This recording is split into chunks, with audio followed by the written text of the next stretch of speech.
Sir. He's always plan B. In a federal prison in Colorado, Ree watches the guards while burning a page from his Bible and using the ashes to draw on the wall. At that moment, his cellmate informs him that a prisoner is planning to attack Ree in the yard the next day. When the time comes, Ree attacks first and quickly overpowers two other prisoners, fighting like a pro and severely injuring them in the process. The guards immediately capture Ree and take him to solitary confinement, where he's allowed to keep his Bible. As days pass, Ree studies the guards' routines, like their smoking breaks and the use of a keypad lock. Ree also starts making little balls with toilet paper and water, which he hides inside the toilet paper tube. When they bring him lunch, he extracts a transparent plastic sheet from the milk carton. One afternoon, Ree asks a guard for the time. Then he starts counting for himself. Outside, a mysterious woman leaves a car in the prison's parking lot, and as she walks away from it, she uses a control to make it explode.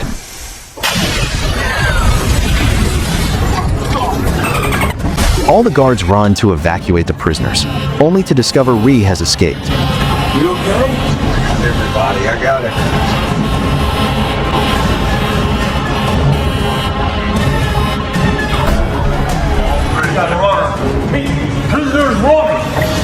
The fire truck rushes to take care of the fire, and it's revealed Ree is on it, dressed as a fireman, using the chance to escape in a vehicle driven by his friends, Hush and Abigail, who triggered the explosion.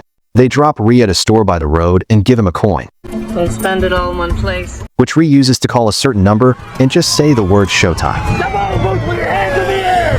Showtime. Soon, Ree is surrounded by policemen, and he's arrested again. Beautiful day. But he isn't bothered because his contact, Lester, has already taken care of it.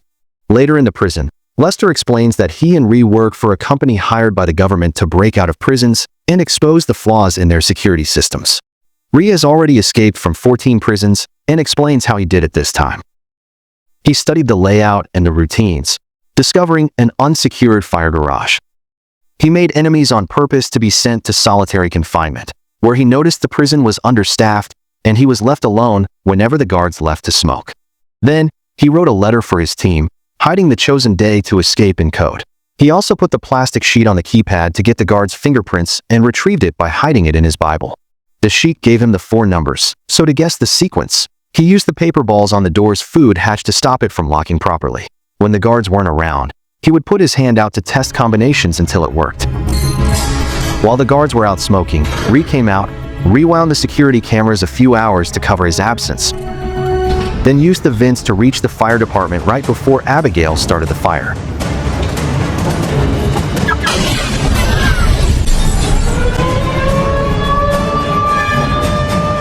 Now, the warden is annoyed, but lets Ree go. Sometime later, in Los Angeles, Ree helps Hush with some computer problems before meeting CIA Representative Jessica, who has a job offer. She explains that the CIA has created a new prison whose location can't be shared with Ree or his team, but if he manages to escape from it, they'll pay $5 million instead of the usual $2.5 million. Ree agrees to do it, even if Abigail and Hush are wary.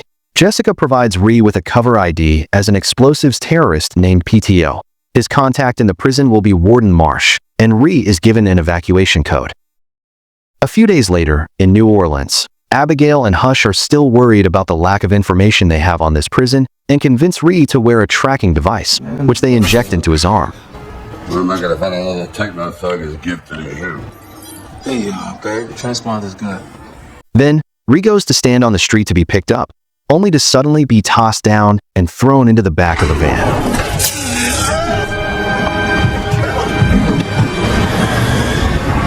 While the vehicle takes off, the masked men scan Ree's body and find the tracker, so they immediately take it out.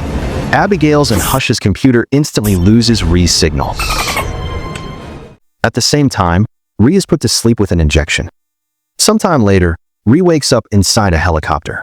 While still in a groggy state, he watches as guard Drake beats another inmate up before stabbing him and throwing him out of the helicopter.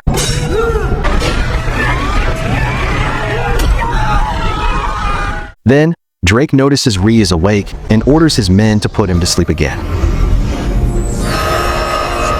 When Ree wakes up again, he's finally in prison, but it's nothing like he's ever seen before.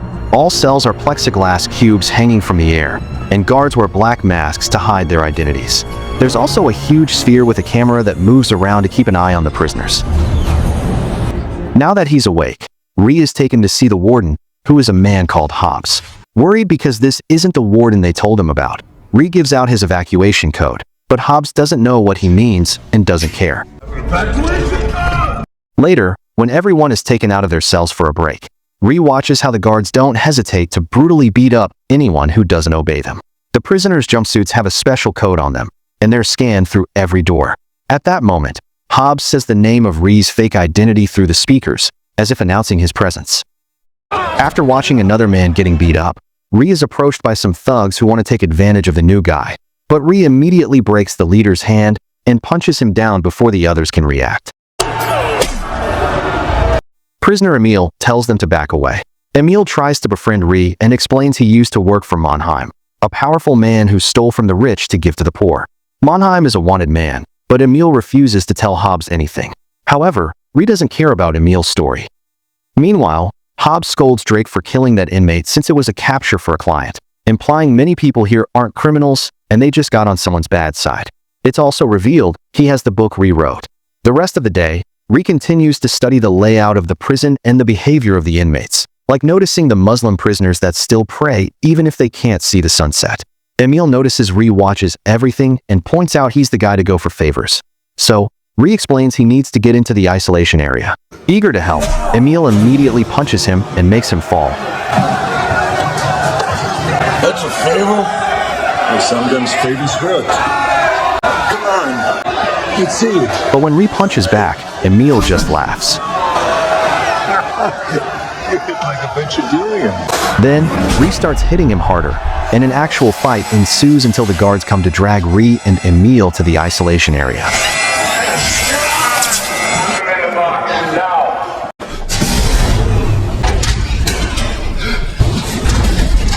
The isolation rooms are tiny metal boxes with blinding lights on the side, which torture the prisoners with unbearable heat. Ree does his best to withstand the suffering and inspects the box for anything he can use to escape. A few days later, Dr. Kyrie comes to check on Ree's health, and Ree tries to get information from him, but Kyrie doesn't say anything.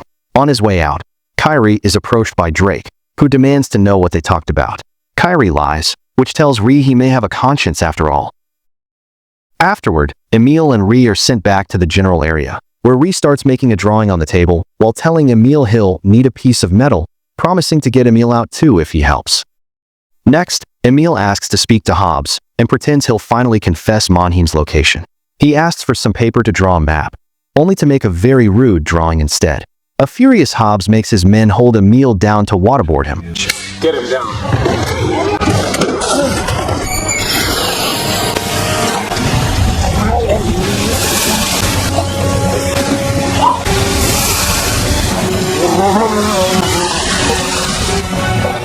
And after enduring lots of pain, Emil uses the chance to steal a metal drain cover. Later, in the common area, Emil gives the cover to Ree, who tells him his real identity and how he got there. By having watched the layout, Ree guesses this prison has been built underground and that there's something under the box's hatch that should allow him to escape. Since the place is subterranean, there's moisture in the air that has caused the steel rivets to rust. So, Ree will apply toothpaste and heat with the metal cover to make the rivets snap. First, they need to be sent to isolation again, so Emil approaches Javed and starts a fight by insulting his mother. Javed's Muslim group comes in his defense, and after hiding some bread in his clothes, rejoins the fight. But they only get to exchange a few hits before the guards arrive to subdue everyone with tasers.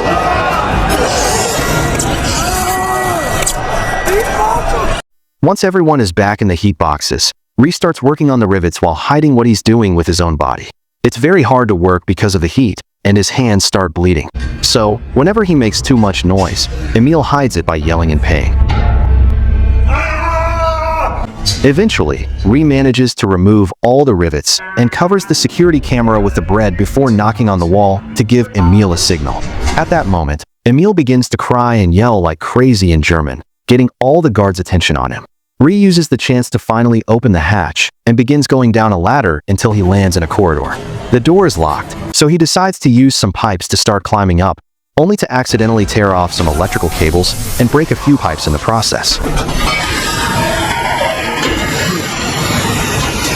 Ree just keeps going until he finds another hatch, which he opens to find the shocking truth. This prison is inside an oil tanker ship in the middle of the ocean. Suddenly, he notices some guards nearby, so he quickly hides and goes back into the hatch. The leaking water pushes him away, and he ends up falling, but the corridor is getting flooded, so he lands safely in the water as the boxes slowly get flooded too. An alarm starts ringing, and the guards rush to take the prisoners out of isolation. Ree swims as fast as he can, and after lots of effort to go against the water pressure on the stairs, he returns to his box right before the guards come for him. Meanwhile, Abigail and Hush inform Lester that Jessica's payment has been frozen, but Lester tells them he's already talked to her, and everything is going well. After the water is taken care of, Hobbes finds the rivets in Ree's box and starts getting suspicious. He makes a call that reveals Lester has been in contact with him all along, and Lester tells Hobbes Ree's real identity. Lester asks him to keep Ree forever and then asks Hobbes for information on Mannheim because banks all over the world want his head. Hobbes explains Emil may be working with Ree, so Lester gives him permission to break Ree too. Later in the evening, Ree is trying to sleep, but a guard keeps tapping on his wall to keep him awake, and he beats him up in the morning as a wake-up call. This starts happening every day, and Ree's body begins getting so weak that he can barely move.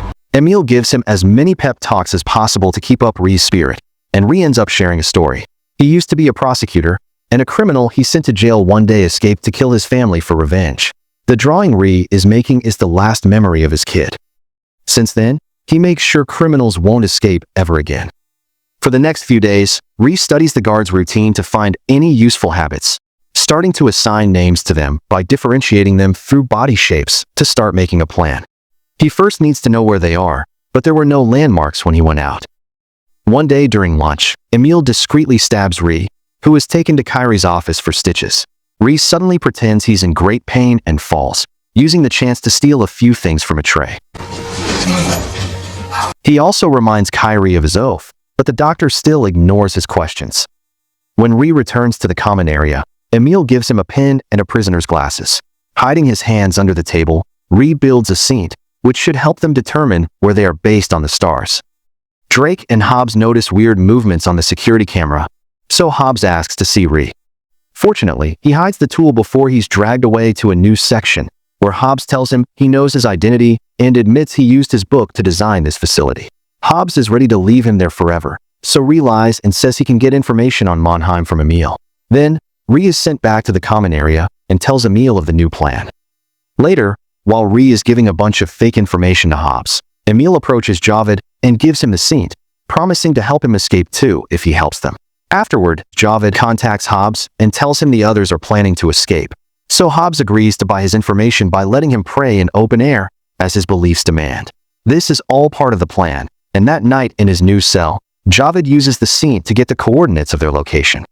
The next day, over lunch, Javed gives his notes to Ree, who puts it together with things like the weather he felt when he was out, the date mentioned by a newbie, and the direction the water goes down in the toilet to conclude they're near the coast of Morocco. Next, Ree swallows some clothing powder to get sick and be sent to Kyrie's office, where he tells the doctor to go to Hobbes' office and read a passage on a particular page in a certain book. After some hesitation, Kyrie checks the book and finds the Hippocratic Oath. The next day, Kyrie asks the guards to bring Ree to his office for a checkup. He wonders how Kyrie knew the exact page, and Ree explains he wrote it, which confirms his identity and finally convinces Kyrie to help. Afterward, Ree gives Hobbes a fake location to find Mannheim, so they have 24 hours to escape before Hobbes catches on. As part of the plan, Javed also meets with Hobbes and tells him about the incoming escape. So Hobbes rushes to check the cameras and notices Ree tapping on his cell wall, recognizing Morse code. They discover a message about a plan to riot in Block C during transfer. Meanwhile, Kyrie is sending a coded email to request help. After most of the guards are sent to Block C, Javed starts a riot in the common area, which soon becomes absolute chaos. As Hobbes tries to make his men change areas quickly, Ree, Emil, and Javed rush to knock down the few guards around them and steal their weapons. The incoming guards start subduing the prisoners, but also throw a gas bomb, allowing the trio to sneak away unnoticed.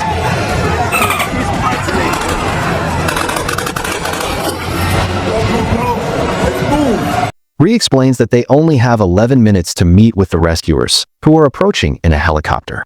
They rush upstairs and shoot a door open before Ree finds a security camera. But since the cameras are connected, Ree messes with this one to disable them all. At that moment, Hobbes activates lockdown protocol.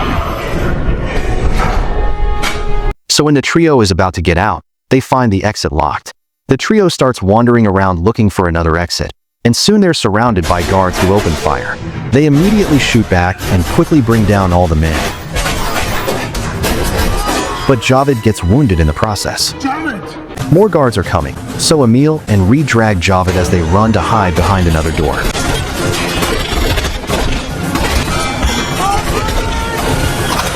Ree realizes they were found by a motion detector, so he disables it while a furious Hobbes taunts him through the speakers. Then, Ree decides he must find the engine room to shut down the power, so he gives his gun to Javed and tells him and Emil to take the stairs. Do what you gotta do. There's always plan B. After Ree leaves, Javed admits he won't make it, so he takes Emil's gun too and asks him to go on without him. Soon after, Emil also leaves. Javed is surrounded by guards, and he bravely makes sure to shoot all of them down before he's brought down by a hidden shooter.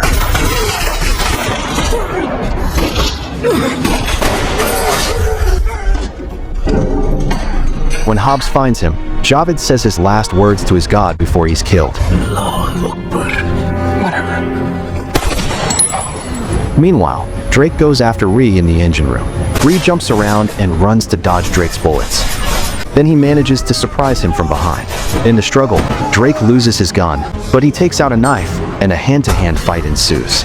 After exchanging a few hits, Drake chokes Ree for a few seconds before starting to kick him down. So, Ree grabs his leg to overpower him and get the fighting going again. Both men steal a few tools to use as weapons, and after exchanging a few hits, Ree pushes Drake down the stairs, killing him. Afterward, Ree rushes to the control panel, knocks out the technician, and turns off the ship's generators. All lights go out in the ship, and the doors open, allowing Emil to come out. At that moment, a helicopter opens fire on the ship before landing on the deck, where a few men come out to start a gunfight with the guards. Emil sneaks around while avoiding bullets and makes it to the chopper, where one of the soldiers has been shot down. The pilot wants to take off, but Emil asks him to wait for Ree before he takes over a machine gun to join the fight, killing dozens of guards in seconds. In the engine room, Hobbes is looking for Ree, who is hiding inside a water tank. At that moment, the guards turn the ship's systems back on, so Emil has no choice but to leave with his guys in the helicopter. Ree's tank starts filling with water, but before he can drown, the tank automatically flushes itself and expels Ree into the ocean. He immediately swims to the surface and throws a ladder down for him. But as he climbs up, Hobbes and the guards open fire on him. Emil gives Ree a gun, and they both fire back until Emil gets wounded in the shoulder. Hobbes keeps missing his moving target, and Ree uses the chance to shoot a bunch of oil tanks, causing a big explosion that kills Hobbes. A few hours later, the helicopter drops the duo on the Moroccan beach, where they're picked up by Jessica. It turns out Emil is Mannheim, and Jessica is his daughter, so she hired Ree to get her dad out of prison. She also confirms that Lester is dirty and betrayed her too. Sometime later, Ree reunites with Abigail, who has acquired information on Lester. He had been offered to be CEO of the prison program if Ree was unable to get out. Now, Lester is trying to get away, but Hush is waiting for him in his car and quickly knocks him out. When Lester wakes up, he discovers the car is inside a box on top of a ship in the middle of the ocean. And the movie ends. Make sure to subscribe and turn on notifications so you can watch more videos like this. Thank you for watching, and see you next time.